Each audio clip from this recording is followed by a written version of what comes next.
Hello students, देखो CA foundation के लिए ये रिवीजन क्लासेस हैं। वीएसआई वाले स्टूडेंट्स को तो आपको पहले ये नोट्स और सब डायरेक्शन दिए हुए हैं। ये इंडिया लेवल पर है ताकि उन बच्चों को और इससे अगर थोड़ा बेनिफिट मिल सके तो अच्छी बात है। सबसे पहला इसमें ये ध्यान रखना, ज़्यादातर बच्चे most of the students chapter 5 companies act पर ध्यान नहीं देते। वजह कुछ भी हो सकती है, बेचारा एंड में पहुंच जाता है। ये आप गलती कर रहे हो। चैप्टर 5 आपके लिए लॉटरी है। 13 मार्क्स 13 मार्क्स कंपलसरी आने ही हैं और इतना ज़्यादा बड़ा पोर्शन नहीं है। और जो क्वेश्चन नंबर 1 उसमें कंपलसरी क्वेश्चन उसके अंदर है, चैप्टर 5 भी होगा। अगर आपको थोड़ी रिस्क लेनी है तो आप रिस्क लो चैप्टर 4 के बी पे एलएलपी, क्योंकि आज तक वो क्वेश्चन नंबर 2 के बी में आता है, वो ऑप्शनल क्वेश्चन होता है। तो अगर वो पूरा चैप्टर भी छोड़ दो तो आपको कोई खास नुकसान नहीं होगा। चैप्टर 5 मैं कभी प्रेफर नहीं करना, आप अभी देख लो।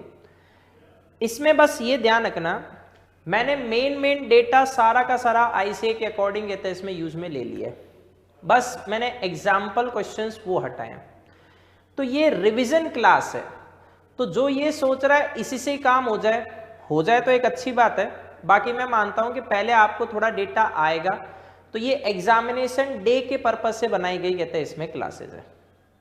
तो चैप्टर 5 देन 3, फिर कराऊंगा 4, फिर 2 और लास्ट में 1। तो हम चैप्टर कहते हैं इसमें 5 से स्टार्टिंग करते हैं। सबसे फर्स्ट टॉपिक है एप्लीकेबिलिटी ऑफ कंपनीज एक्ट 2013। तो कंपनीज एक्ट 13 एप्लीकेबल है उन कंपनियों पे जो किसी न किसी कंपनीज एक्ट के बिया पर इनकॉर्पोरेट हुई है, चाहे वो ये वाला था या पुराना वाला था, उससे कोई फर्क नहीं पड़ता। सेकंड, कुछ स्पेशल कंपनियां होती है तो स्पेशल लॉ से गवर्न होती है, जैसे banking company, insurance company, company engaged in generation and supply of electricity, या companies govern by special act. Second, features of company. Company के 5 फीचर्स है। सबसे फर्स्ट फीचर होता है सेपरेट लीगल एंटिटी। कंपनी की अपने मेंबर से, अपने ही सब्सक्राइबर्स ऑफ एमओए से सेपरेट एंटिटी मानी जाती है। जिस दिन कंपनी का इनकॉर्पोरेशन होता है उसी दिन से company cloth with legal personality. इसके पास almost same rights of human beings ही होते हैं। मतलब ये अपने नाम से कॉन्ट्रैक्ट कर सकती है, अपने नाम से कोई प्रॉपर्टी कहते हैं इसमें परचेज, सेल, डिस्पोज ऑफ कहते हैं इसमें कर सकती है। फिर ये कहते हैं इसमें अपने ही मेंबर्स के साथ क्या कर सकती है, कॉन्ट्रैक्ट, इसको शू किया जा सकता है, इसके अगेंस्ट में ये खुद शूट फाइल कहते हैं इसमें कर सकती है। फिर इसको बस जेल नहीं भेज सकती है, शादी नहीं कर सकती है, ओथ नहीं ले सकती। अदरवाइज ये कहते हैं हमारी तरह बैंक अकाउंट कहते हैं ओपन कर सकती है, लीगल ऑब्लिगेशन कहते हैं इसमें इनकर कर सकती है। ये पॉइंट, मेंबर का कंपनी की प्रॉपर्टी में कोई इंश्योरेबल इंटरेस्ट नहीं है। तो जो भी प्रॉपर्टीज है वो सब किसके नाम पर परचेज की जानी चाहिए, कंपनी के। सेकंड लेते हैं परपेचुअल सक्सेशन। वैसे तो आप लोग कॉमर्स के स्टूडेंट अगर हो तो 12th बेसिस पे कोटेशन आता है, मेंबर्स में कम, मेंबर्स में go, but company goes on for ever. Perpetual word में सेंस ही कौन सा है, फॉर एवर। कंपनी एक आर्टिफिशियल पर्सन है, उसको क्रिएट किसने किया है, लॉ ने। तो जब तक लॉ के प्रोविजन से इसका वाइंडिंग अप ना हो जाए, कंपनी का सक्सेशन कंटिन्यूअसली चलता रहता है। क्यों? क्योंकि कंपनी में देखो ट्रांसफरेबिलिटी ऑफ शेयर्स है। तो अगर किसी शेयर होल्डर की डेथ हो जाएगी तो उसके शेयर किसको ट्रांसफर हो जाएंगे, उसके लीगल हायर या नॉमिनी को। इंसॉल्वेंट हो गया तो उसका ऑफिशियल रिसीवर या असाइनी किसी और को सेल आउट कर देगा। तो मेंबर्स की डेथ या इंसॉल्वेंसी का फर्क किस पे नहीं पड़ता है, कंपनी पर नहीं। Next, limited liability. देखो लिमिटेड लायबिलिटी कौन सी कंपनियों में होगी, मेंबर की, जो खुद लिमिटेड कंपनियां होगी। अब कंपनियां लिमिटेड 2 टाइप से होती है, एक लिमिटेड बाय शेयर्स, दूसरा limited by guarantee. Limited by shares में किसी भी मेंबर की maximum liability nominal value of share से ज्यादा नहीं हो सकती, और नॉमिनल वैल्यू ऑफ शेयर्स में भी उसकी लायबिलिटी कहते हैं इसमें मैक्सिमम कितनी होगी, जो अनपेड वैल्यू है, जो पे कर चुका है वापस क्यों देगा। दूसरा होता है लिमिटेड बाय गारंटी। तो गारंटी कंपनी में मेंबर की मैक्सिमम लायबिलिटी जो अमाउंट एमओए में स्पेसिफाइड है एज ए गारंटी उससे ज्यादा नहीं हो सकती। फिर अगर कंपनी कौन सी आ गई, अनलिमिटेड, तो अनलिमिटेड कंपनी के तो नाम में आंसर की बना, ये तो एक तरह से पार्टनरशिप फॉर्म है, तो यहां मेंबर की लायबिलिटी क्या होगी, अनलिमिटेड। नेक्स्ट लेते हैं आर्टिफिशियल लीगल पर्सन। कंपनी एक ऐसा पर्सन है जिसकी बर्थ उस प्रोसेस से होती है जो अदर देन नेचुरल बर्थ है, मतलब हमारी तरह वो 9 महीने वाला सिस्टम इसमें नहीं आता। कंपनी को कहते हैं इसमें हम लोग रजिस्ट्रेशन के रूट से क्या करते हैं, इनकॉर्पोरेट करते हैं। अब कंपनी जिस दिन इनकॉर्पोरेट हो गई ये पर्सन बन गई, तो पर्सन की तरह इसको बहुत सारे राइट, ये देखो फर्स्ट पॉइंट से मिलता जुलता कहते हैं इसमें पॉइंट है। कंपनी जुडिशियल लॉ इसे क्रिएट करती है, इसे इंडिविजुअल के ऑलमोस्ट सेम राइट मिलते हैं, बस ये नहीं मिलेंगे जेल नहीं जाएगी, ओथ नहीं लेगी। कंपनी की सेपरेट लीगल एंटिटी है, खुद के नाम से अकाउंट खोल सकती है, फिर लोन ले सकती है, लायबिलिटीज ले सकती है, मेंबर कंपनी से कॉन्ट्रैक्ट कर सकते हैं। ये तो ऊपर वाले पॉइंट की तरह रिपीट है, बस इसमें एक चेंज क्या है, कंपनी एक आर्टिफिशियल पर्सन है तो उसे एक्ट करने के लिए किसी न किसी ह्यूमन एजेंसी की रिक्वायरमेंट होगी जिसका नाम है डायरेक्टर्स। डायरेक्टर्स किसके एजेंट कहते हैं, इसमें होते हैं कंपनी के, ना कि मेंबर्स, क्योंकि कंपनी की तो मेंबर से सेपरेट एंटिटी है। नेक्स्ट कॉमन सील, ये कंपनी के ऑफिशियल सिग्नेचर है। कंपनी हमारी तरह रूटीन सिग्नेचर नहीं करती है, कंपनी के सिग्नेचर उसकी कॉमन सील को माना जाता है। तो कोई भी डॉक्यूमेंट कंपनी के साइड से जो इश्यू होगा उसके ऊपर कंपनी की कॉमन सील लगी हुई होती है। इसको एक तरह से हम सिंबल ऑफ इनकॉर्पोरेशन के बिहाफ पर भी यूज में ले सकते हैं। अब कहते हैं इसमें 2015 में एक अमेंडमेंट आया, उसने कॉमन सील को शैल की जगह में बना दिया, मतलब अब कॉमन सील क्या हो गई, ऑप्शनल। अगर कंपनी का मूड हुआ तो वो कॉमन सील रख सकती है, नहीं तो फिर जो डॉक्यूमेंट इश्यू होगा वो तब भी वैलिड मान लिया जाएगा जब इसके ऊपर 2 डायरेक्टर्स के या फिर 1 डायरेक्टर और 1 सीएस के साइन हो जाए, अगर कंपनी ने सीएस को अपॉइंट किया है, company secretary. Corporate veil, well का मतलब एक तरह से कोई कर्टन, आवरण, प्रोटेक्शन, शेड, समथिंग, ये ठीक है। समझो कॉर्पोरेट वेल है क्या। अभी आपको मैंने सेपरेट लीगल एंटिटी कहते हैं इसमें कॉन्सेप्ट बताया था, कंपनी अलग है, मेंबर्स अलग है, इसी का दूसरा नाम कॉर्पोरेट वेल भी होता है। कॉर्पोरेट वेल एक आवरण नकाब है जो उसके मेंबर्स को प्रोटेक्ट करता है, किससे, कंपनी की कहते हैं इसमें डेब्ट, लायबिलिटी, ऑफेंसेस, पेनल्टी, उनसे। तो इन शॉर्ट कॉर्पोरेट वेल कहते हैं इसमें equivalent to the principle of separate legal entity. Members are shielded or protected from debt incurred by company और from contravention के लिए जो भी liability आएगी उससे। पर अब समस्या क्या है, अगर आपको पता चल जाए कि कॉर्पोरेट वेल का मतलब कहते हैं इसमें गलती हम करेंगे, मतलब हम मेंबर्स हैं, पर सजा कंपनी को मिलेगी, तो हम उसका यूज करेंगे मिसयूज, तो चांसेस क्या है हम उसका मिसयूज करना स्टार्ट कर देंगे, हम फ्रॉड करेंगे, स्कैम करेंगे, इरेगुलरिटी करेंगे। तो इतना आसान थोड़ी ना है। अब जो कॉर्पोरेट वेल का सिस्टम है आप उसका मिसयूज करोगे तो कॉर्पोरेट वेल को हम लिफ्ट करेंगे। लिफ्ट करने का मतलब कॉर्पोरेट वेल किसके बराबर है, सेपरेट लीगल एंटिटी, मतलब सॉलोमन्स केस। तो कॉर्पोरेट लिफ्ट होने का मतलब कॉर्पोरेट वेल लिफ्ट होने का, अब सेपरेट लीगल एंटिटी को इग्नोर कर दो और कंपनी के बिहाइंड जाकर कहते हैं इसमें आप आइडेंटिफाई करो आखिर कंपनी का जो नकाब ओढ़कर बैठे हैं, कॉर्पोरेट पैकेट पहन के जो बैठे हैं, वो पर्सन्स कौन है, गिल्टी पर्सन्स का आइडेंटिफाई करना है। तो बेसिक प्रिंसिपल क्या होता है, कॉर्पोरेट वेल मतलब separate legal entity. Exceptional cases में इस वेल को क्या किया जा सकता है, लिफ्ट किया जा सकता है। तो वो एक्सेप्शनल केसेस कौन से हैं, जब आप अपने देश के दुश्मनों के साथ ट्रेडिंग करना चालू कर देते हो, या आपने कॉर्पोरेट वेल का यूज किसके लिए किया है, टैक्स इवेजन, टैक्स की चोरी करने के लिए, या फिर कंपनी ने सब्सिडरी कंपनीज बनाई है केवल अपने एजेंट के बिहाफ पे काम करने के लिए। देखो सब्सिडरी कंपनी अगर अपनी इंडिविजुअलिटी मेंटेन करती है तो सब्सिडरी कंपनी अलग है और होल्डिंग कंपनी अलग है। सब्सिडरी और होल्डिंग कंपनी आगे अपन टॉपिक में अभी करेंगे। लेकिन सब्सिडरी कंपनी अगर केवल एजेंट के बिहाफ पे काम करने के लिए बनाई गई है तो उसकी इंडिविजुअलिटी होल्डिंग कंपनी के फेवर में खत्म हो जाती है। तो अब हम मानेंगे सब्सिडरी और होल्डिंग कंपनी दो डिफरेंट कंपनीज नहीं है, वो एक ही है। या फिर आपने वेलफेयर ऑफ एम्प्लॉयज के प्रोविजंस को सर्कमवेंट किया है, सर्कमवेंट का मतलब एक तरह से अवॉइड किया है, तो फिर वेल लिफ्ट किया जा सकता है।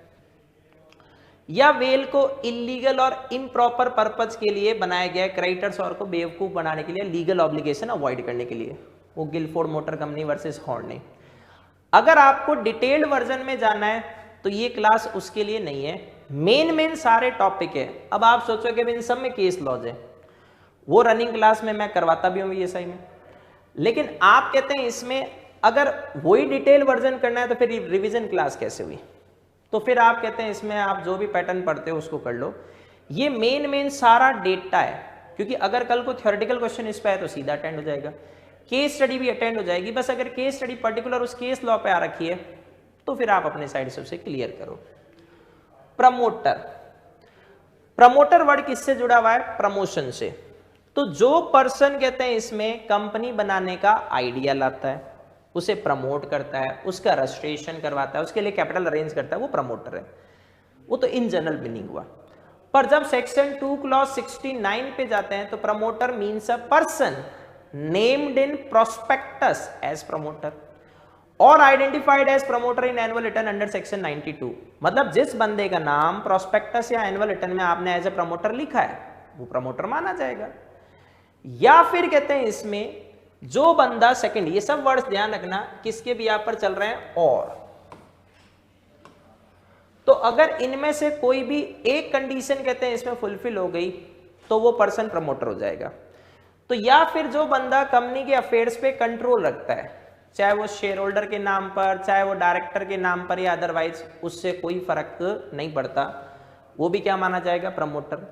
मेन जो समझने का पोर्शन है वो है ये third, according to whose advice, control और direction BOD of the company, company का बोर्ड ऑफ डायरेक्टर्स का मतलब all directors accustomed to act, habitually act करता है, मतलब जिसकी बात BOD कहते हैं इसमें मानता है। ठीक है, अब इसमें एक ध्यान रखना है, अगर कोई एडवाइस प्रोफेशनल कैपेसिटी में दी गई है तो वो पर्सन प्रमोटर नहीं है। जैसे कंपनी के solicitor, bankers, accountant, solicitor advocate जो लीगल एडवाइस प्रोवाइड करता है। फॉर्मेशन ऑफ कंपनी, अगर आपको पब्लिक कंपनी बनानी है तो मिनिमम 7 मेंबर्स अरेंज करो, प्राइवेट कंपनी बनानी है तो मिनिमम 2 मेंबर्स अरेंज करो, और OPC बनानी है तो मिनिमम 1 मेंबर अरेंज करो। तो ये 7 to 1 ऐसे फॉर्मूला होता है, ये अरेंज करने हैं। अब हम बात करते हैं इनकॉर्पोरेशन ऑफ कंपनी। ध्यान से समझना, मैं आपको एक स्टेप बता रहा हूं, यह आपके कंपनी बनाने में भी काम आएगा, प्रोसीजर में, LLP में भी काम आएगा और पार्टनरशिप फॉर्म में भी आएगा। जब भी किसी एंटिटी का रजिस्ट्रेशन करवाना है तो माइंड में क्लिक होना चाहिए, एक एंटिटी और एक अथॉरिटी है। उस एंटिटी का रजिस्ट्रेशन किसके पास कहते हैं इसमें हो रहा है? अथॉरिटी के पास। राइट नाउ एंटिटी कौन है? कंपनी। अथॉरिटी कौन है? कहते हैं इसमें ROC। ठीक है, तो अब वो एंटिटी अपना रजिस्ट्रेशन, मतलब अब वो प्रपोज कंपनी अपना रजिस्ट्रेशन किसके पास करवाने जा रही है? ROC के पास करवाने जा रही है। तो सबसे पहला, कोई भी अथॉरिटी जब किसी का रजिस्ट्रेशन करेगी तो कुछ ना कुछ डॉक्यूमेंट्स, फीस और आपको क्या करनी होगी? पे करनी पड़ेगी। इंडिया में स्टेट वाइज ROC है, तो जिस ROC के जुरिस्डिक्शन में आपका रजिस्टर्ड ऑफिस एस्टेब्लिश होने वाला है उस ROC को आप क्या करोगे? डॉक्यूमेंटेशन करोगे। क्या डॉक्यूमेंट्स देने हैं? सबसे पहला, सब्सक्राइबर्स ऑफ MOA, जो MOA के सब्सक्रिप्शन क्लॉज पे अपने साइन करते हैं उनको हम क्या बोलते हैं? Subscribers of MOA। उनका साइन किया हुआ एक कहते हैं इसमें MOA एंड AOA, किसको फाइल करेंगे हम? ROC को। फिर एक डिक्लेरेशन वो पर्संस जो कंपनी बनाने में इंगेज्ड है, CA, CMA, CS, एडवोकेट, ये सब, ये लोग देंगे कि सर चिंता मत करो, कंपनीज एक्ट में कंपनी बनाने के लिए जितना प्रोसीजर गिवन था वो हमने सब कॉम्प्लाई कर दिया है, तो वो सारी फॉर्मेलिटी पूरी हो गई। फिर एक डिक्लेरेशन कहते हैं इसमें आएगा each of subscribers of MOA and persons named in AOA as first director. बाकी डायरेक्टर्स तो मेंबर्स जनरल मीटिंग में अपॉइंट कर लेंगे, फर्स्ट डायरेक्टर्स का नेम नॉर्मली कंपनी अपने एओए में लिख देती है, तो उनकी डिटेल आएगी, उनका नेम, एड्रेस, डायरेक्टर है तो उनका डिन, डायरेक्टर आइडेंटिफिकेशन नंबर, नेशनैलिटी कहाँ से है, ये सब डिटेल कहते हैं इसमें आ जाएगी। फिर ये लोग डिक्लेरेशन देंगे कि सर हमें कन्विक्ट नहीं किया गया है, हमें किसी भी ऑफेंस के लिए जो कंपनी के प्रमोशन, फॉर्मेशन या मैनेजमेंट से जुड़ा हुआ है, इसके लिए हमें कभी सजा नहीं मिली है। ना ही हम लास्ट 5 ईयर्स में किसी कंपनी को चलाने से रिलेटेड किसी फ्रॉड, मिसफीसेंस, ब्रीच ऑफ ट्रस्ट के लिए गिल्टी 5 गए हैं। जितनी गिवन इंफॉर्मेशन है वो सबकी सब सही है। अगर गलत होती तो इनको 447 कंपनीज एक्ट में क्या किया जाता, लायबल किया जाता। जब तक कंपनी का रजिस्टर्ड ऑफिस एस्टेब्लिश नहीं हो जाए, एक आप टेम्पररी एड्रेस गिवन कर दोगे, किसके लिए, कॉरेस्पॉन्डेंस के लिए। ये तो मैंने डिटेल बता दी, इन सब की आएगी। जब ये सारे डिटेल्स आप रजिस्ट्रार को दे दोगे, उसका काम उसका इंस्पेक्शन करना, सेटिस्फाइड हुआ तो आपकी कंपनी बना देगा और आपका नेम कहते हैं इसमें एंटर कर देगा, कहाँ पर, रजिस्टर ऑफ कंपनीज में। आपको एविडेंस के लिए क्या दे देगा, एक सर्टिफिकेट ऑफ इनकॉर्पोरेशन, किसके साथ, सिन नंबर, कॉर्पोरेट आइडेंटिफिकेशन नंबर के साथ। जो कंपनी की यूनिक आइडेंटिटी है, डिस्टिंक्ट आइडेंटिटी है, वो दूसरे को नहीं मिल सकती। तो ये सिन नंबर दे दिया। Maintenance of copies of all documents and information जो आरओसी को फाइल किए थे, जब तक आपका वाइंडिंग अप ना हो जाए, ये प्रोसीजर हो गई। अगर आपने कंपनी फॉल्स इंफॉर्मेशन या इनकरेक्ट इंफॉर्मेशन के भी यहाँ पे बनाई है, सेपरेशन ऑफ मटेरियल फैक्ट्स के भी यहाँ पे बनाई है, तो लायबिलिटी तो कहाँ आएगी, 447 फॉर फ्रॉड। तो जो भी डिफॉल्टिंग पर्सन्स हैं,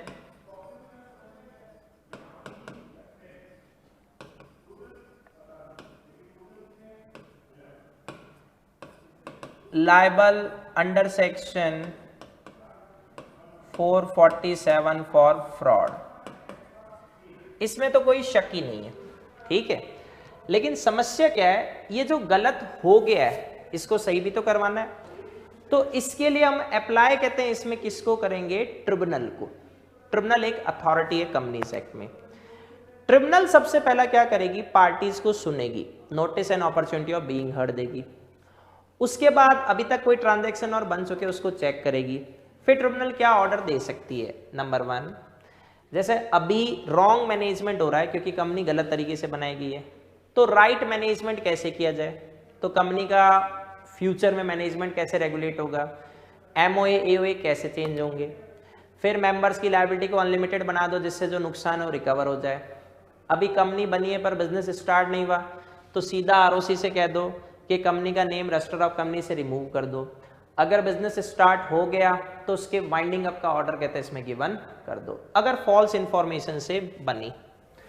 और अगर राइट इंफॉर्मेशन से कंपनी बन जाए तो जो कैरेक्टरिस्टिक्स ऑफ कंपनी है वही इक्विवेलेंट टू क्या होंगे, effects of incorporation of company, positive effect, section 9। वही कंपनी की separate legal entity, perpetual succession, company अपने नाम से सूट फाइल कर सकती है, कंपनी के नाम पे सूट फाइल किया जा सकता है, सेपरेट प्रॉपर्टी, और वो सारे पॉइंट आ जाएंगे। अब doctrine of ultra vires. Ultra vires का मतलब होता है beyond the powers of company. Company के ऑब्जेक्ट्स किस में लिखे हुए होते हैं, एमओए में। तो अगर कोई कंपनी बिजनेस कर रही है तो वो ऑब्जेक्ट लॉज में जो गिवन है उसी के अकॉर्डिंग करना चाहिए। तो अगर कंपनी ऑब्जेक्ट लॉज से बाहर निकलकर कोई ट्रांजैक्शन करेगी, ऑब्जेक्ट लॉज ऑफ एमओए से बाहर निकलकर, तो वो ट्रांजैक्शन क्या बन जाएगा, अल्ट्रा वायरस। अगर वो ट्रांजैक्शन डायरेक्टर्स या एओए से बाहर है लेकिन विद इन एमओए, वो अल्ट्रा वायरस नहीं होता। एमओए के ऑब्जेक्ट लॉज से बाहर निकलना जरूरी है, तभी वो ट्रांजैक्शन क्या होगा, अल्ट्रा वायरस। और वो अल्ट्रा वायरस ट्रांजैक्शन वॉइड होता है और किसी को बाइंड नहीं करेगा, ना तो कंपनी को, ना तो कंपनी, ना कॉन्ट्रेक्चुअल पार्टी को इसके भी यहाँ पर कोई राइट मिलेगा। कंपनी इसको वैलिड नहीं कर सकती चाहे सारे मेंबर्स कहते हैं इसको एसेंट दे दे। पर आज के टाइम में क्या है, अल्ट्रा वायरस की वैल्यू धीरे धीरे कहते हैं इसमें खत्म हो चुकी है। क्यों, क्योंकि एक कॉन्सेप्ट ध्यान रखना, आगे भी मैं 2-3 बार मिक्स करूंगा, एसआर, स्पेशल रेजोल्यूशन। इसके रूट से किसकी अप्रूवल ली जाती है? शेयर होल्डर्स की। तो आज के टाइम में कंपनी अगर मान लो कोई नया बिजनेस स्टार्ट करना चाहती है जो ऑब्जेक्ट लॉज ऑफ एमओए में नहीं है, तो वो पहले एसआर पास करेगी और एमओए को ऑल्टर कर देगी और उसको एमओए में ले आएगी। तो अब कहते हैं वो अल्ट्रा वायरस रहा ही नहीं। अल्ट्रा वायरस कब है? जब वो एमओए में नहीं आ रहा था और फिर भी आपने स्टार्ट कर दिया, वो वॉइड हो जाएगा, किसी को कोई राइट नहीं मिलना। Doctrine of constructive notice. Constructive word का देखो मतलब होता है इंप्लाइड या डीम्ड नोटिस। जो पर्सन कंपनी के साथ डील करने जा रहा है, आउटसाइडर, उसकी ड्यूटी है कि पहले कंपनी के 2 बेसिक्स डॉक्यूमेंट रीड करे, एमओए एंड एओए, क्योंकि एमओए एक्सटर्नल वर्ड के साथ रिलेशनशिप बताएगा, एओए इंटरनल वर्ड के साथ रिलेशनशिप बताएगा। अब अगर वो रीड नहीं करता तो गलती किसकी है? उसी की है। तो रेस्पॉन्सिबिलिटी फिर किसकी बनेगी? उसी की बनेगी, क्योंकि सेक्शन 399 कहता है कि जिस दिन एमओए एंड एओए का रजिस्ट्रेशन हुआ उसी दिन से वो कौन से डॉक्यूमेंट बन गए? Public document. ठीक है, तो माना यह जाएगा कि पब्लिक ने इसको रीड कर लिया है। अब वास्तव में रीड नहीं किया, ये आपकी समस्या है, पर लॉ तो ये मान रही है कि आपने ना केवल उसे रीड किया है बल्कि कंपनी के सेंस में अंडरस्टूड भी कर लिया। ठीक है, तो उसको एमओए एओए की केवल नॉलेज नहीं बल्कि उसके रिलेटेड कहते हैं इसमें सारी की सारी कहते हैं इसमें डिटेल जो आरओसी के पास रजिस्ट्रेशन के साथ दी गई थी वो सब कुछ है, ये लॉ मान रही है। तो ये कंपनी को बचा रहा है किसके अगेंस्ट में? आउटसाइडर, क्योंकि लॉ ये मान रही है कि आउटसाइडर को कंस्ट्रक्टिव इंप्लाइड या डीम नोटिस है किसका? एमओए एओए का। अब आप नहीं पढ़ते तो गलती आपकी। Doctrine of indoor management. देखो अभी हमने क्या डिस्कस किया कि आउटसाइडर को कंपनी के साथ ट्रांजैक्शन करने के लिए पहले किसको रीड करना चाहिए? एमओए एओए को। अगर वो रीड नहीं करेगा तो गलती उसकी है, और कंस्ट्रक्टिव नोटिस फिर किसको प्रोटेक्ट करेगा? कंपनी को। इंडोर मैनेजमेंट, इंटरनल मैनेजमेंट, या इसको टर्कवांस रूल भी बोलते हैं। आउटसाइडर ने मान लो किसको रीड कर लिया? एमओए एओए को रीड कर लिया। ठीक है, अब वो क्या बिलीव करेगा? कंपनी में जो कुछ चल रहा है, everything going in the company as पर it's 2 basic documents as registered with ROC, जिसका नाम क्या है? MOA AOA. अब अगर वो रीड नहीं करता है तो क्या इसका ब्लेम कहते हैं इसमें वो कंपनी पे डालेगा? नहीं। कंस्ट्रक्टिव नोटिस क्या कहता है? गलती आपकी तो सजा इसी को आपको मिलेगी। पर उसने रीड कर लिया तो वो तो यही मानेगा ना कि कंपनी में जो कुछ है वो एमओए एओए के अकॉर्डिंग चल रहा है। अब अगर नहीं चल रहा तो ये गलती किसकी नहीं है? आउटसाइडर की नहीं। मान लो एओए वो इंटरनल मैनेजमेंट का डॉक्यूमेंट है, उसमें लिखा हुआ है कि कंपनी को कहते हैं इसमें कोई ट्रांजैक्शन बनाना है तो पहले शेयर होल्डर्स की एसआर के रूट से मीटिंग में अप्रूवल लेनी है। तो आउटसाइडर क्या सोचेगा? अच्छा डायरेक्टर मेरे पास ये ट्रांजैक्शन बनाने आया है तो इसका मतलब पहले शेयर होल्डर्स की एसआर के रूट से अप्रूवल लेकर ही आए होंगे। अब अगर उन्होंने अप्रूवल नहीं ली तो ये गलती किसकी है? कंपनी के मैनेजमेंट की। तो इसके लिए क्या आप उस आउटसाइडर को लायबल करोगे जिसे एमओए एओए की नॉलेज है और उस इंटरनल इरेगुलरिटी की नॉलेज नहीं है? तो इंडोर मैनेजमेंट देखो किसके फेवर में चला गया? उस एक्सटर्नल मेंबर। एक्सटर्नल मेंबर कौन हुआ? एक तरह से वो आउटसाइडर, क्योंकि वो तो बिलीव करेगा कंपनी में जो कुछ चल रहा है वो किसके अकॉर्डिंग चल रहा है? उन 2 बेसिक डॉक्यूमेंट के अकॉर्डिंग। नहीं चल रहा, इसका ब्लेम आप उसको थोड़ी दोगे। एक्सेप्शंस, एक्सेप्शन किसके? इंडोर मैनेजमेंट के। इसका मतलब क्या एप्लीकेबल हो जाएगा? Constructive notice. इंडोर मैनेजमेंट किसके फेवर में गया? आउटसाइडर। और कंस्ट्रक्टिव नोटिस किसके फेवर में आ जाएगा? कंपनी के। तो अगर आउटसाइडर को पहले से रेगुलरिटी के बारे में पता है तो उसे ट्रांजैक्शन नहीं बनाना चाहिए, वरना माना जाएगा कि वो खुद उस रेगुलरिटी का पार्ट है। नेग्लिजेंस, आप अगर मिनिमम एफर्ट से इंक्वायरी करके रेगुलरिटी का पता लगा सकते हो पर आपने नहीं लगाया, फिर आपकी गलती। फॉर्जरी, किसी के साइन फोर्स वे से करना। मेरे साइन आपने कर दिए तो मेरे साइन थोड़ी ना हुए, वो तो फोर्स सिग्नेचर है मेरे। फॉर्जरी नलिटी होती है, null and void, not binding, किसी भी पर्सन को उससे कोई राइट नहीं मिलेगा। इसमें एक रूबेन का केस है, अच्छा केस माना जाता है। चलो पब्लिक कंपनी, पब्लिक कंपनी समझनी है तो प्राइवेट कंपनी कहते हैं, इसमें क्लियर होनी चाहिए। देखो मैं ज़्यादा सेक्शंस पर कहते हैं इसमें बर्डन नहीं देता, आईसी भी नहीं देती। आपके फाउंडेशन के पूरे लॉ के पोर्शन में मैं केवल लॉ टीच करता हूँ, इसमें इंग्लिश वाला वर्जन नहीं आएगा। तो लॉ के जो 5 चैप्टर्स है वो उसकी रिवीजन क्लासेस करवा रहा हूँ, वो आराम से हो जाएगी। खैर, तो इसमें ध्यान रखो सेक्शन नंबर पर कहते हैं उलझने की जरूरत नहीं है। अब जैसे प्राइवेट कंपनी है, इसका सेक्शन है 2 क्लॉज 68, वैसे याद नहीं रखना पर मैं आपको बता रहा हूं सेक्शन नंबर कितना आसान है। 8 - 6 करो, बाहर क्या निकला 2, हो गया 2 क्लॉज 68 का रीजनिंग, तो आसानी से याद हो सकता है। पब्लिक कंपनी समझनी है तो क्या कह रहा है कि सर जो कंपनी प्राइवेट कंपनी नहीं है वो कौन सी होती है, पब्लिक कंपनी, या अगर फिर वो प्राइवेट कंपनी है वो किसी ऐसी कंपनी की सब्सिडरी है जो प्राइवेट नहीं है मतलब लैंग्वेज थोड़ी डिप्लोमेटिक है। अगर वो सब्सिडरी है तो वो किसी ऐसी कंपनी की है जो not being a private company. Not being a private company means public company. तो पब्लिक कंपनी की सब्सिडरी प्राइवेट कंपनी भी क्या कहलाती है, पब्लिक कंपनी। प्राइवेट कंपनी, जो कंपनी अपने एओए में ये वाले 3 रेस्ट्रिक्शंस लगाएगी वो कंपनी कौन सी है, private. Number 1 restriction on transfer of shares.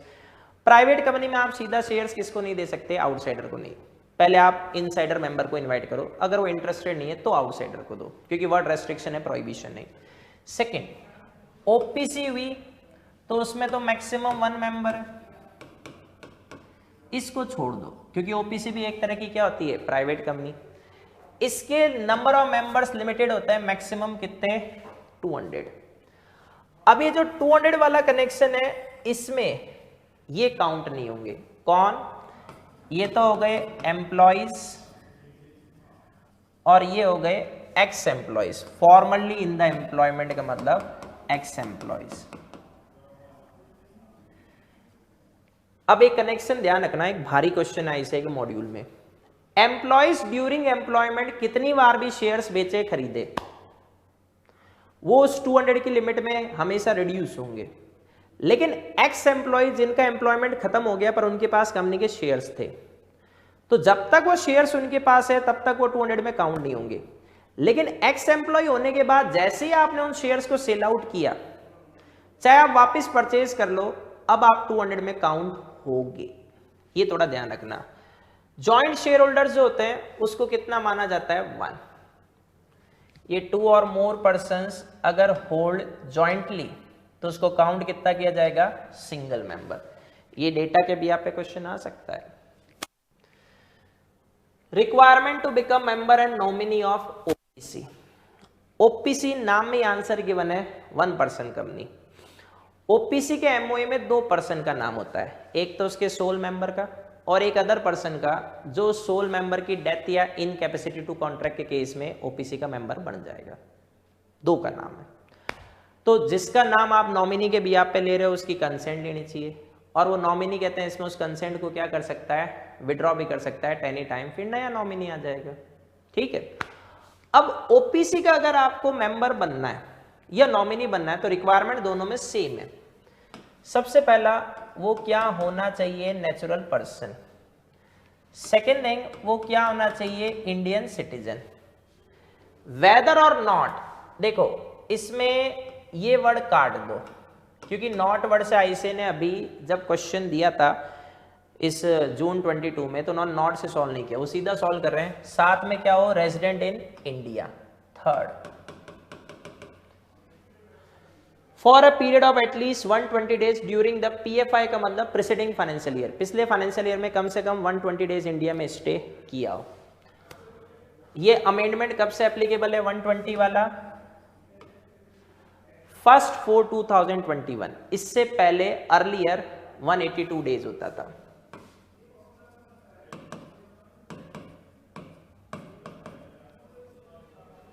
ठीक है, तो ये इसका बेसिक डेटा आ गया। माइनर ओपीसी में कहते हैं इसमें मेंबर नहीं होगा, तो एक तरह से 4th कंडीशन आप लेके जाओ तो वो क्या होना चाहिए, मेजर। माइनर का रोल नहीं है, ना ही नॉमिनी हो सकता। एक बंदा सेम टाइम में एक ही ओपीसी का मेंबर हो सकता है, एक बंदा सेम टाइम में एक ही ओपीसी का नॉमिनी हो सकता है, लेकिन एक ट्विस्ट दिया है, a person can become member of one OPC and nominee in another OPC at the same time. भाई आपने कहा एक ओपीसी के मेंबर होने चाहिए, एक के नॉमिनी, एक बंदा सेम टाइम पर एक ओपीसी का मेंबर और दूसरी का नॉमिनी है, अलाउड है। कल को समस्या क्या आएगी, जिस ओपीसी का वो नॉमिनी था उसके सोल मेंबर की डेथ हो गई, अब मैच फंस गया, क्योंकि एक ओपीसी के मेंबर आप ऑलरेडी हो और दूसरे के नॉमिनी होने की वजह से आप मेंबर बन गए। तो आपको 180 डेज में डिसाइड करना है कौन सी ओपीसी कंटिन्यू करूंगा। Voluntary conversion of OPC into another kind of company except section 8 company. Section 8 company NPO को बोलते हैं। तो ओपीसी कभी भी सेक्शन 8 कंपनी एनपीओ में कन्वर्ट नहीं हो सकती, लेकिन बाकी कंपनियों में कन्वर्ट हो सकती है। अब इसमें एक ट्विस्ट समझना, ये जो है अमेंडमेंट नाउ ओमिटेड, ये कब से आया है, 1/4/2021। तो अगर एग्जाम में ईयर वाइज क्वेश्चन आए तो 1/4/21 से पहले का क्वेश्चन है वो तो इससे सॉल्व करो, और 1/4/21 के बाद का क्वेश्चन है वो इससे सॉल्व करो। अब प्रोविजन सिंपल है, ओपीसी जब चाहे आफ्टर इनकॉर्पोरेशन पब्लिक या प्राइवेट कंपनी में कन्वर्ट हो सकती है। कोई पेड अप कैपिटल, कोई टर्नओवर ध्यान रखने की जरूरत नहीं, कोई ईयर्स नहीं ध्यान रखना। अब इस 1/4/21 से पहले क्या था, ओपीसी को 2 इयर्स वेट करना पड़ता था इनकॉर्पोरेशन से, फिर वो नॉर्मल पब्लिक कंपनी या प्राइवेट कंपनी में कन्वर्ट होती थी। एक्सेप्शन क्या था, अगर 2 साल पहले इसकी पेड अप कैपिटल किसको एक्सीड कर जाए, 50 लाख को, या फिर टर्नओवर किसको एक्सीड कर जाए, 2 करोड़ को, तो वो बिफोर 2 इयर्स भी कन्वर्ट हो सकती थी। पर ये डेटा किसके लिए लेना है, बिफोर 1/4/21 का अगर क्वेश्चन हो, वरना कहते हैं इसमें आज सॉल्व किससे करो, इससे। Requirement to consider as small company. Small company देखो सबसे पहला कौन सी होती है, प्राइवेट कंपनी, क्योंकि आपने साफ शब्दों में लिखा है स्मॉल कंपनी कौन सी है, जो अदर देन पब्लिक कंपनी। तो इसका मतलब कौन सी भी, प्राइवेट कंपनी, जो क्या नहीं है, सेक्शन 8 कंपनी नहीं है, एनपीओ नहीं है, होल्डिंग सब्सिडरी नहीं है, स्पेशल एक्ट वाली कंपनी नहीं है, जिसकी पेड अप कैपिटल 2 करोड़ से ज्यादा नहीं हो। पहले होती थी 50 लाख, अब यहां वर्ड क्या है, एंड, ये मैक्स है, इससे ज्यादा नहीं हो, कम में तो चलेगा। टर्नओवर 20 करोड़ से ज्यादा कहते हैं इसमें नहीं हो, ठीक है, ये भी मैक्स है। इसमें ध्यान रखना, आईसीआई के मॉड्यूल हो चाहे कोई और बुक पढ़ो, और सच हायर कैपिटल यहाँ 10 करोड़ और यहाँ 100 करोड़ है, उसको छोड़ दो, उसके लिए फिर से सीजी की अप्रूवल चाहिए, सॉल्व इससे करना। Requirement to consider as associate company, देखो ध्यान रखो, सब्सिडरी कंपनी और एसोसिएट कंपनी दोनों इंफीरियर कंपनी है, इनको कंट्रोल के बेसिस पर क्या किया जाता है, डिवाइड कहते हैं इसमें किया जाता है। तो जो एसोसिएट कंपनी है वो सब्सिडरी से भी इंफीरियर होती है, मतलब मैं आपको अभी सब्सिडरी कंपनी अब लाने वाला हूं। सब्सिडरी कंपनी इसमें more than half total share capital किसी अदर कंपनी के पास है, या कंपोजिशन ऑफ बीओडी किसी और के पास है। एन एसोसिएट कंपनी जिसका सिग्निफिकेंट इन्फ्लुएंस का मतलब मेन कंट्रोल ओवर एटलीस्ट 20%, ये टोटल शेयर कैपिटल को अब वोटिंग पावर कर दिया।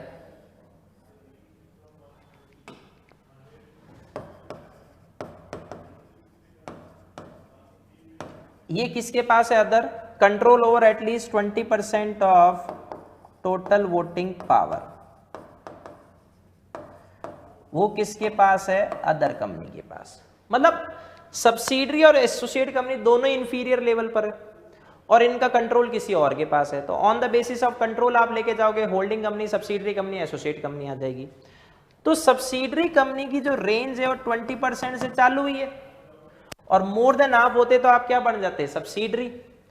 तो 20% से 50% की रेंज में कौन सी कंपनी होती है, एसोसिएट कंपनी।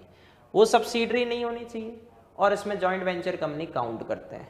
ये जितने भी शेयर कैपिटल आपकी ओन कैपेसिटी में होनी चाहिए, फिड्यूसरी, किसी के ट्रस्ट और के बिया पर नहीं।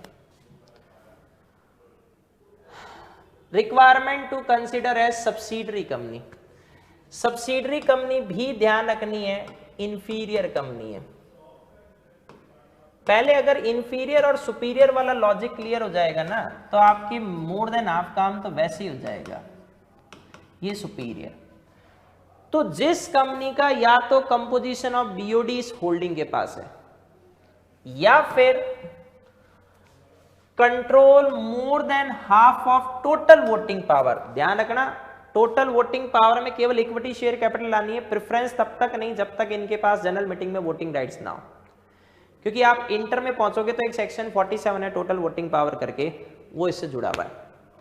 चाहे खुद के पास है, चाहे वन और मोर सब्सिडरीज के पास, हमें दिक्कत नहीं है। सब्सिडरी कंपनी की सब्सिडरी कंपनी होल्डिंग की क्या मानी जाती है, सब्सिडरी कंपनी।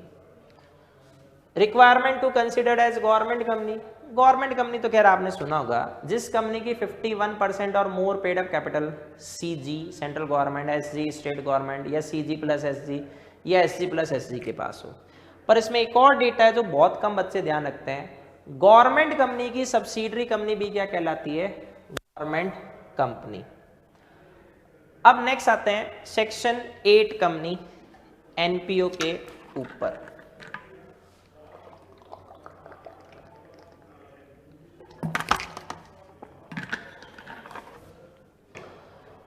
एनपीओ देखो नाम में आंसर गिवन है, नॉन प्रॉफिट ऑर्गेनाइजेशन, जिसको प्रॉफिट के लिए नहीं बनाया पर चैरिटेबल पर्पज के लिए बनाया है, जो मेंबर्स को डिविडेंड नहीं देती बल्कि इनकम अपनी ऑब्जेक्ट में लगाती है। पहले सेक्शन 8 का लाइसेंस लेगी, फिर आरओसी रजिस्ट्रार ऑफ कंपनीज के पास जाकर अपना रजिस्ट्रेशन करवाएगी। रजिस्ट्रेशन करवाते इसके ऊपर एक लिमिटेड कंपनी के प्रोविजंस एप्लीकेबल होंगे। Privileges of section 8 company, normally किसी भी कंपनी के नेम के एंड में लिमिटेड या प्राइवेट लिमिटेड वर्ड होगा। पब्लिक कंपनी है तो लिमिटेड, प्राइवेट है तो प्राइवेट लिमिटेड, पर सेक्शन 8 कंपनी को ये वर्ड्स लगाने की जरूरत नहीं है, उसको हमने छूट दी है। ठीक है, normal company 21 clear days notice से अपनी एजीएम बुलाती है। सेक्शन 8 कंपनी 14 डेज से क्या है, एजीएम बुला सकती है। नॉर्मल कंपनी में पार्टनरशिप फर्म क्या हो सकती है, पार्टनर हो सकती है, लेकिन सेक्शन 8 कंपनी में नहीं। बस सेक्शन 8 कंपनी में पहले लाइसेंस के लिए सीजी को अप्लाई करो, सीजी ने अपनी पावर आरओसी को दी है तो उसको अप्लाई कर दो, फिर रजिस्ट्रेशन कराओ एज ए सेक्शन 8 कंपनी। अब revocation of licence of section 8 company by CG, पर अब सीजी की पावर किसको दे रखी है, आरओसी, तो वो रिवोक कर सकता है। कब रिवोक करेंगे, सेक्शन 8 कंपनी का लाइसेंस देखो रिवोक करने का राइट आरओसी, पहले सीजी, आप आरओसी लिख रहे हो तो अर्लियर सीजी लिखो, और सीजी लिख रहे हो तो नाउ आरओसी कर दो, तो उससे आपका काम कहते हैं इसमें हो जाएगा। जिन कंडीशंस के साथ सेक्शन 8 का लाइसेंस दिया गया था वो आपने वॉयलेट कर दी, या आपके अफेयर्स अब फ्रॉडुलेंटली चलाए जा रहे हैं, या पब्लिक इंटरेस्ट के अगेंस्ट में चलाए जा रहे हैं, या आपके जो ऑब्जेक्ट्स थे उसके अगेंस्ट में चलाए जा रहे हैं, तो सेंट्रल गवर्नमेंट आपको सुनेगी और सुनने के बाद आपका लाइसेंस कहते हैं इसमें क्या कर देगी, कैंसिल। ठीक है, सेंट्रल गवर्नमेंट और ऑर्डर दे सकती है, एक आपका amalgamation of section 8 company into another similar object section 8 company में, या वाइंडिंग अप। तो देखो सेंट्रल गवर्नमेंट के पास 3 पावर है, एक रिवोकेशन ऑफ लाइसेंस, दूसरा अमालगमेशन या मर्जर, एक गलत मैनेजमेंट वाली सेक्शन 8 कंपनी को एक अच्छे मैनेजमेंट वाली सेक्शन 8 कंपनी में, और एक winding up. Company limited by shares आज बताया था, जिसमें मेंबर्स की लायबिलिटी शेयर्स की अनपेड वैल्यू तक लिमिटेड है या नॉमिनल वैल्यू तक लिमिटेड है, पर उसमें जो पे कर दिया फिर से क्यों पे करेगा। Limited by guarantee, guarantee company में जितनी एमओए में गारंटी का अमाउंट स्पेसिफाइड है वहां तक लायबिलिटी लिमिटेड है, पर उसकी डिमांड कब होगी, only at the time of liquidation. Unlimited company, देखो इसमें एक चीज ध्यान रखना, अनलिमिटेड कंपनी ऐसे नाम में आंसर गिवन है जिसकी मेंबर्स की लायबिलिटी पे कोई लिमिट नहीं होती। लायबिलिटी खत्म कब होगी? जब आप कंपनी के मेंबर नहीं रहोगे।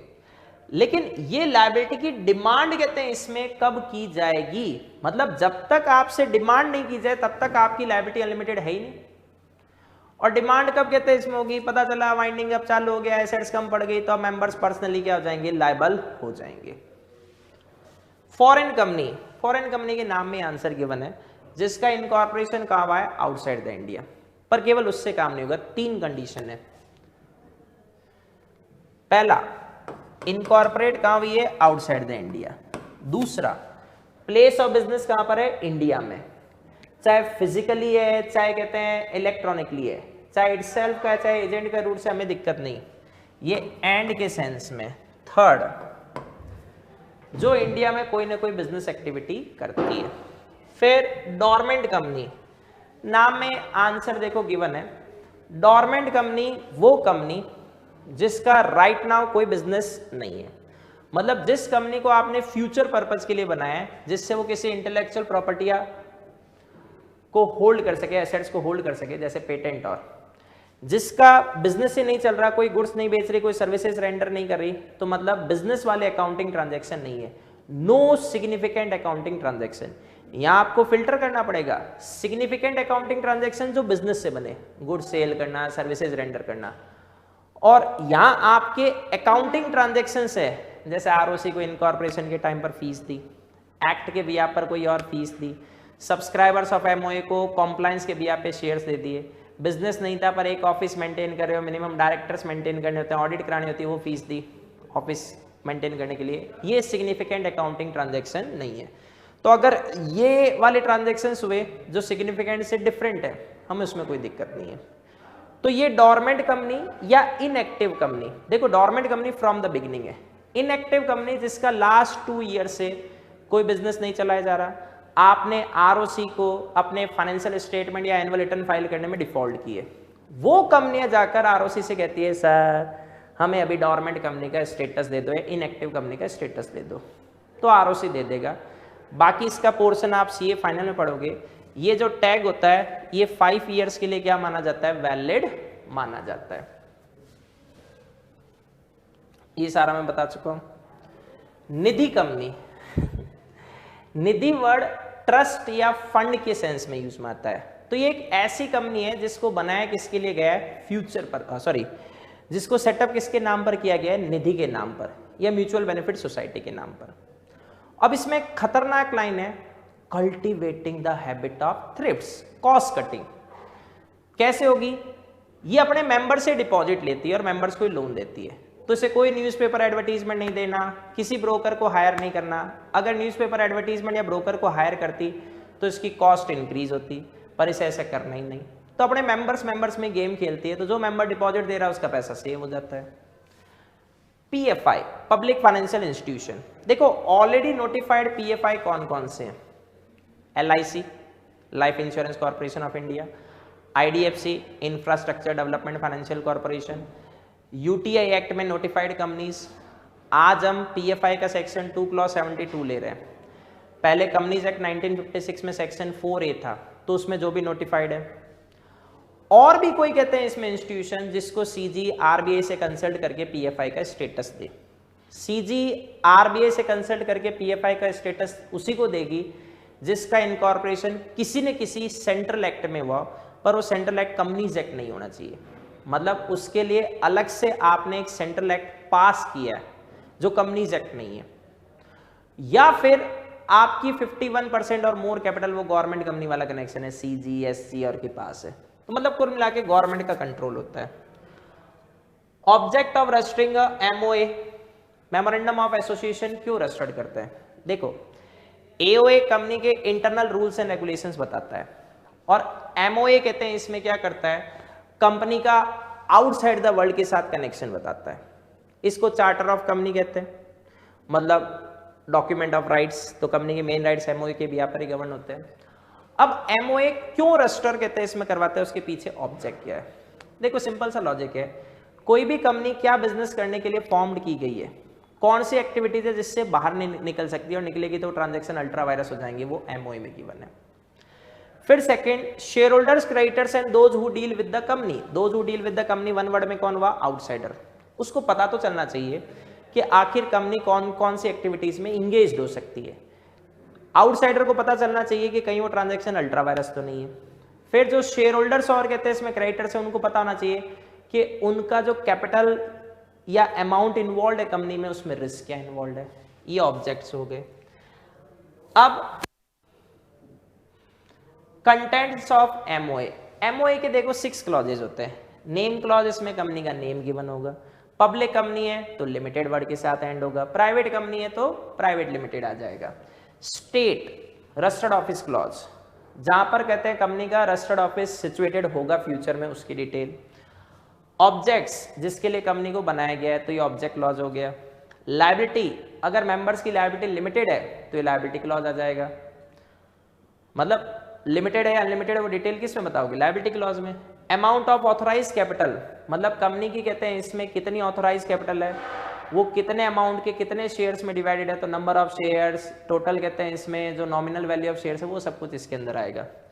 सब्सक्रिप्शन क्लॉज या एसोसिएशन क्लॉज, इस पे वो सब्सक्राइबर्स ऑफ एमओए साइन करते हैं। वो जो अपने शुरुआत में इनकॉर्पोरेशन में एमओए या नहीं हुए के सब्सक्राइबर्स वो यहाँ आते हैं। ये फर्स्ट मेंबर्स है कंपनी के। अगर कंपनी हैविंग शेयर कैपिटल है तो ईच सब्सक्राइबर को मिनिमम 1 शेयर तो लेना पड़ेगा। आर्टिकल्स ऑफ एसोसिएशन, ये रूल्स एंड रेगुलेशंस है जो कंपनी के कहते हैं इसमें इंटरनल अफेयर्स के बारे में बताते हैं। इंटरनली कंपनी को कैसे मैनेज करना है एओए बताएगा, और एक्सटर्नली कैसे मैनेज करना है वो एमओए बताएगा। दोनों में सीधा सीधा डिफरेंस है। खैर, डॉक्यूमेंट जो एओए है उसको मैग्ना कार्टा बोलते हैं। बिजनेस डॉक्यूमेंट है। Magna carta greater charter, greater document of rights. और इसको फिर ये बिजनेस डॉक्यूमेंट है तो स्ट्रिक्टली आपको क्या करना चाहिए? कॉन्स्टिट्यूट, ऑब्जर्व, फॉलो कहते हैं इसमें करना चाहिए। ये वो टॉपिक है जो बहुत सारे बच्चे, खैर कंपनी नहीं करते तो ये तो दूर की बात है, और जो करते हैं कंपनी वो इसको छोड़ देते हैं। एंट्रेंचमेंट प्रोविजन, देखो नॉर्मली शेयर होल्डर से अप्रूवल के 2 रेजोल्यूशन होते हैं। एक होता है ओआर, ऑर्डिनरी रेजोल्यूशन, एक होता है एसआर, स्पेशल रेजोल्यूशन। ये इंटर में काम किए, पर यहाँ कनेक्शन दे रखा है। ओआर जो कहते हैं इसमें होता है वो पास कहते हैं इसमें आपका हो जाता है सिंपल मेजोरिटी पे। एसआर पास करने के लिए नॉर्मली 75% की कंसेंट चाहिए। ठीक है, अब कहते हैं इसमें कंपनी ने क्या किया, मान लो एओए ऑल्टर करने का मूड बनाया, तो सेक्शन 14 कंपनी से कहता है कि सर इसके लिए एसआर पास करना होगा, तो ये तो नॉर्मल है। तो इसका मतलब अगर किसी कंपनी में मेजॉरिटी शेयर होल्डर्स 80% पे स्टैंड करते हैं और माइनॉरिटी 20% पे स्टैंड करते हैं, तो माइनॉरिटी के वोट की तो वैल्यू ही नहीं है, क्योंकि एसआर सबसे बड़ा रेजोल्यूशन है और वो मेजॉरिटी पास कर लेंगे। तो अब हम एंट्रेंसमेंट प्रोविजन एओए में इंसर्ट कर रहे हैं। उसका मतलब ये होता है कि जो माइनॉरिटी शेयर होल्डर्स हो रहे हैं उनको प्रोटेक्ट करना है। प्रोटेक्ट कैसे करेंगे? हम एओए के ऑल्टरेशन का जो प्रोसीजर है उसे और स्ट्रिक्ट बना देते हैं। जैसे मैंने अभी आपको क्या समझाया, ऑल्टरेशन इन एओए कौन से डेटा पर हो जाएगा? एसआर पर,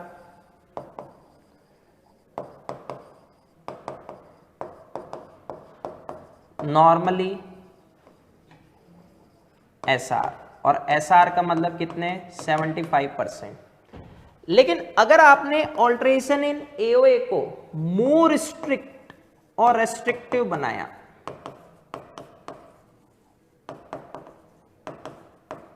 मतलब मोर देन 75% कह दिया, अब वो मोर देन 75% 80 है, 85 है, 90 है, आपकी मर्जी है,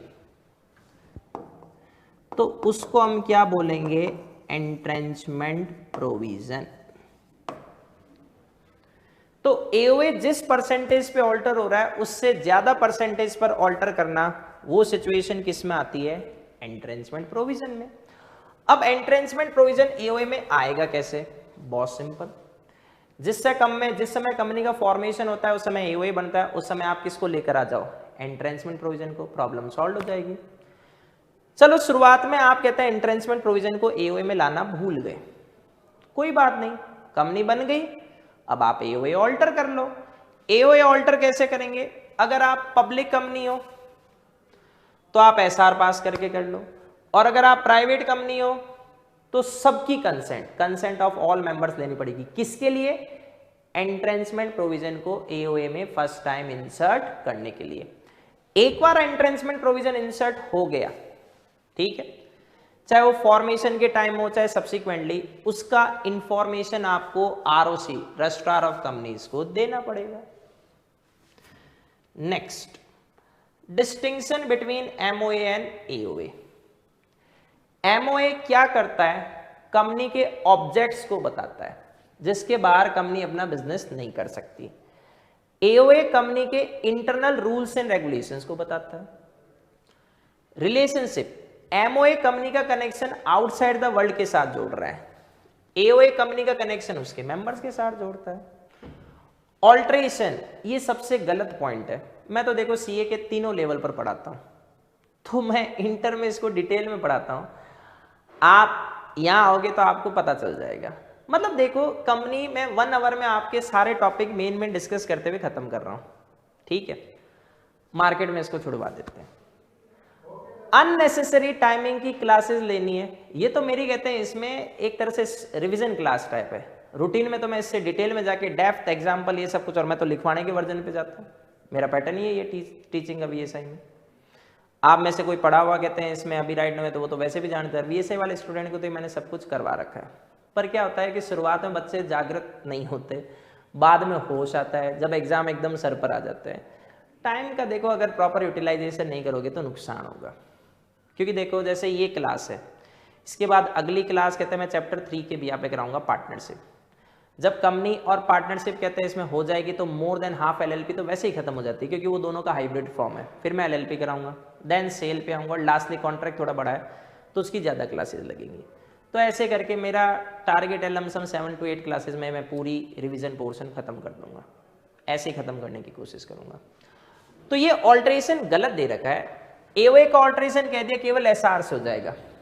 एमओए का ऑल्ट्रेशन कहते हैं इसमें कह रहा है कि इसके लिए रीजनल डायरेक्टर, ट्रिब्यूनल और की अप्रूवल लेनी पड़ती है। अप्रूवल तो इसमें भी लेनी पड़ती है, यहां पर भी एसआर और यहां पर भी एसआर है। पर अभी आप इंटर में नहीं हो, अभी वो कह रहा है एमओए का ऑल्ट्रेशन थोड़ा डिफिकल्ट और सर्टेन सर्कमस्टांसेस में होता है और अथॉरिटीज की अप्रूवल चाहिए। एओए में ऐसा नहीं करना, केवल एसआर पास करके अपना काम हो गया, इससे ज्यादा दिमाग ही मत लगाओ।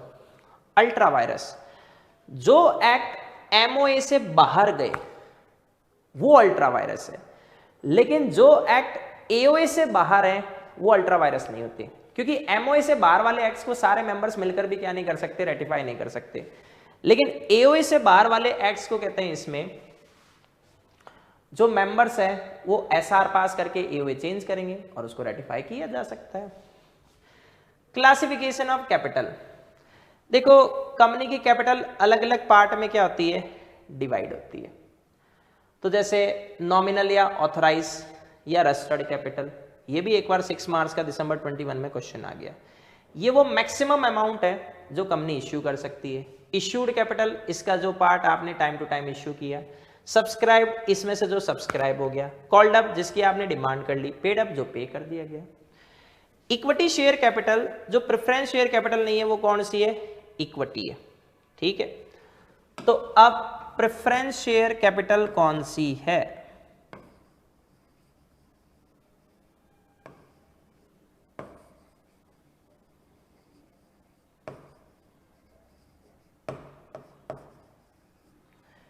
जिस कैपिटल के ऊपर 2 प्रेफरेंशियल राइट मिलेंगे वो कैपिटल कौन सी होगी, प्रेफरेंस शेयर कैपिटल। ये पता नहीं, थोड़ा इधर ऐसे रखता हूं। जैसे नंबर 1,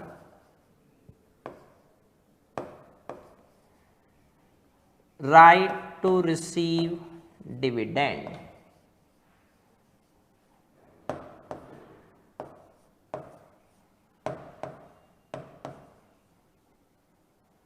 और ये दोनों राइट मिलने चाहिए। And second,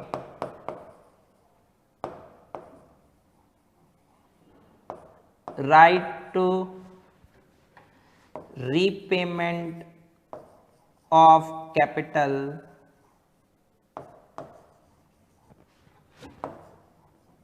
at the time of winding up.